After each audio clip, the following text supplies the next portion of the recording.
Usiacha kuishi na kipaji chako nyumbani. Bwana, mambo vipi? Uko na Kipili Extra mwenyewe. Kama kawaida, nataka niwaambie kitu kimoja ambacho watu wengi wanajiuliza. Hii ni platform.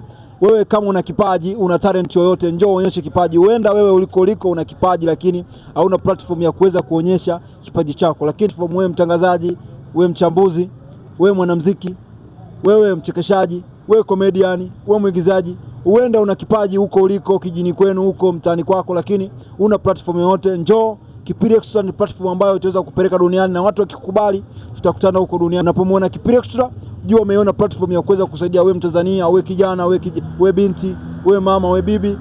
Uona kipaji chochote, sogelea Kipili Extra. Usiacha kuishi na kipaji chako nyumbani.